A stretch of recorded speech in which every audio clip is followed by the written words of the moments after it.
always daunting to do a real person or a historical figure, and especially someone who is so revered like Betty Ford, and I actually did not know all that much about her, other than, of course, I knew about her substance abuse issues, and I knew about the Betty Ford Clinic, which is an incredible accomplishment, but there was also so much more to her. And as I got into the research, and fortunately you just look for anything.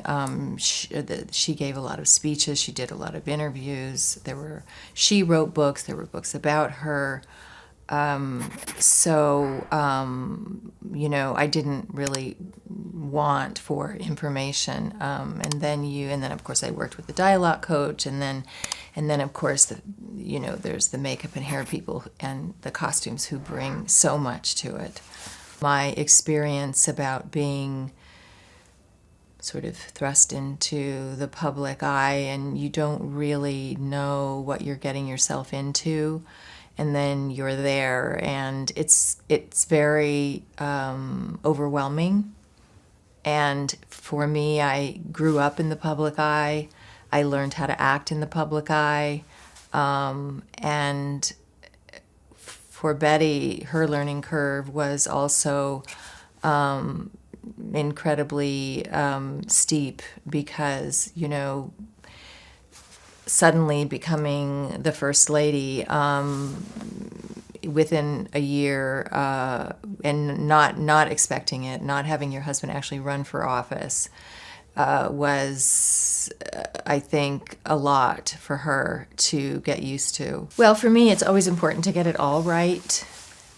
And it was very important for me to get her story as right as I could. Of course, a lot of it is fictionalized because one never really knows what goes on behind closed doors.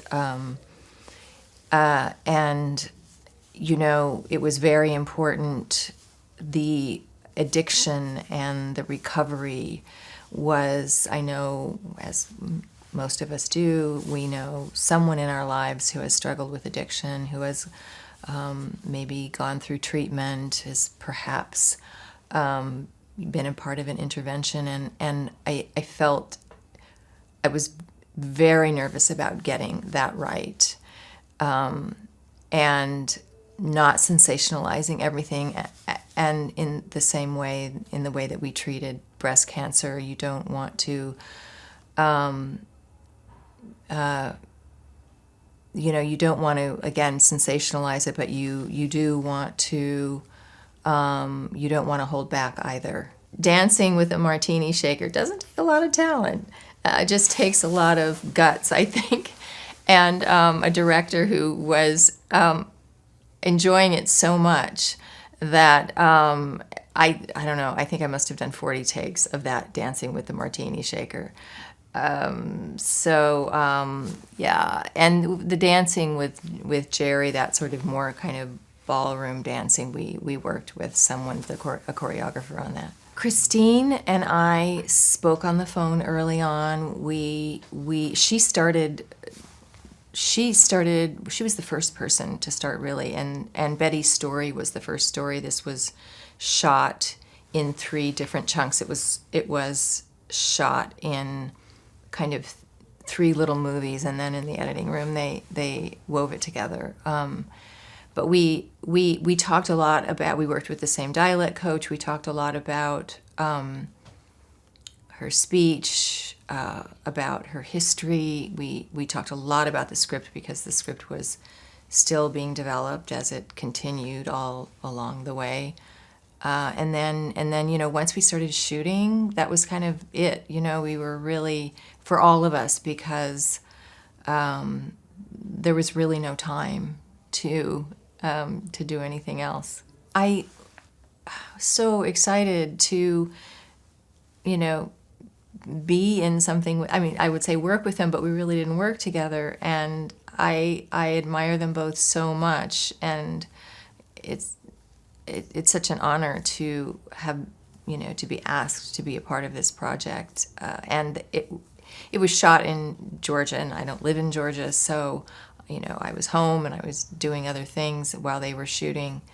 So no, I didn't. So it was really fun for me, and I didn't read actually their parts. They really just sent us our parts, and so watching the show, I've been able to enjoy it and discover it like the public, and it's extraordinary. They're both so extraordinary, and it's so beautifully directed, and it's by Suzanne Bear, and it's so beautifully woven together, and it looks amazing. It's really it was a tremendous amount of work, and really under budgeted and really under scheduled. It was a massive amount of work, and I'm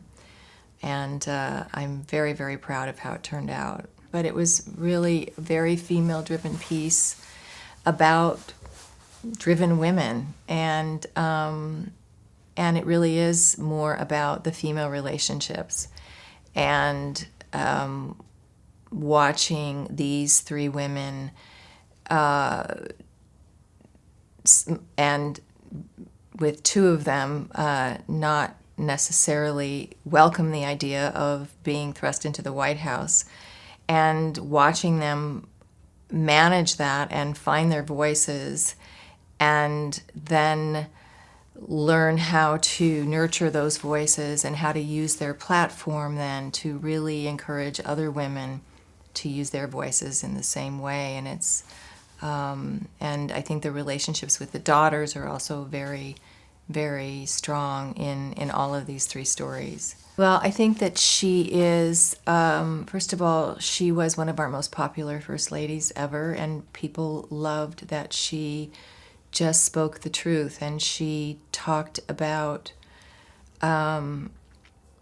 every taboo subject matter of the time, and she, if it's because of her that she saved hundreds of thousands of women's lives, because she was so honest and open about her own breast cancer, and she saved hundreds and thousands, millions of people's lives because she was so open and honest about her struggles with addiction. Of course, founding the Betty Ford Clinic. She was, she supported the gay community. She fought for the Equal Rights Amendment ratification. I mean, she was the worst Republican. I mean, she was, a pro-choice Republican first lady who took on women's rights issues and just stirred up all kinds of trouble. And she did it in such a kind of innocent way. She had these Midwestern values, and she just felt like it was her duty to speak her truth and to really stand up for people who didn't necessarily have a voice. It's quite a legacy. Thanks for watching. Make sure to like and comment on the video if you enjoyed it. Click and watch our suggested video playlist right now for more entertaining videos. Subscribe to the channel and hit the notification bell to be notified when new videos are released.